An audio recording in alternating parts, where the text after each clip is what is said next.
those who are most in need of help and refuge. That's the intent of the terrorists. Gina, President says we can't afford to turn refugees away. What do you say?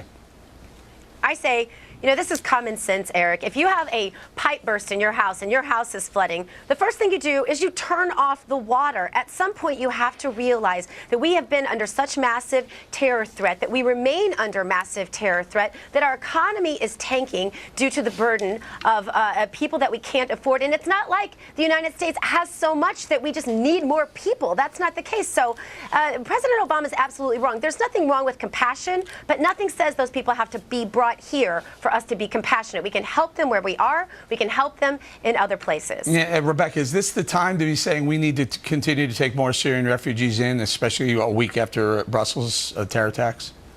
Well, certainly because of that attack and because of the climate right now in terms of terror and the political implications of that, people feel some fear about this. And obviously, we've seen that play out on the campaign trail with the presidential race. But the fact of the matter is we have been, as a country, accepting people from these regions for many years without incident. People, refugees from Iraq, from Iran, from Syria over many years, and hundreds of them. Rebecca, but one of the differences this time is that ISIS had said they are going to infiltrate the Syrian refugee program. They've told us that. So would now be the time to step up our taking of Syrian refugees? And that's certainly the Republican argument, that we need to ensure before we bring in anyone that shouldn't that be an American argument, Gina? Rebecca, shouldn't that be an American argument, Republican or not?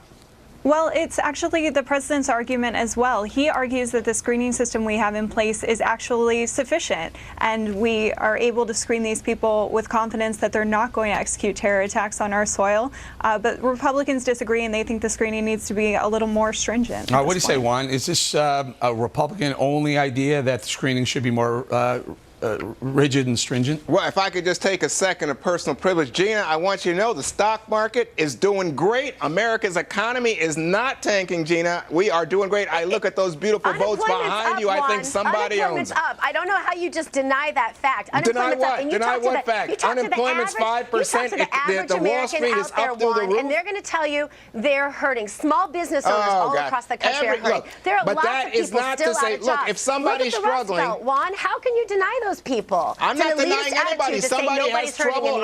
I'm aware of it, but I'm just telling you, America's economy is not tanking. And when you say things like that, I think it feeds into anxiety and fear, much as this conversation about Syrian immigrants.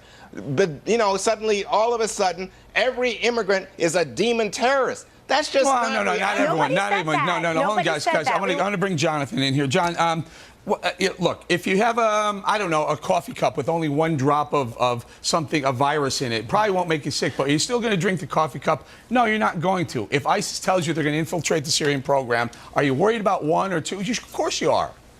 Absolutely, Eric. I mean, listen, I've always been for open immigration, but for non-threatening, self-sustaining immigrants. I mean, like a lot of those from Mexico, who are a great boom to our economy specifically. But what's being talked about here isn't immigration, it is importation. It is not Americans' job to, feed the sick or help those who are wounded around the world. I think if individuals want to take refugees in, that's perfectly appropriate. They should be vetted, not unlike what was done during World War II or even the Cold War, but just opening up our doors to, as we know, people who are going to, take advantage of the entitlement system is not, and also pose a threat, is not an acceptable idea. We're going to have to leave it right there. We have a big block coming up. Not making the grade because of a criminal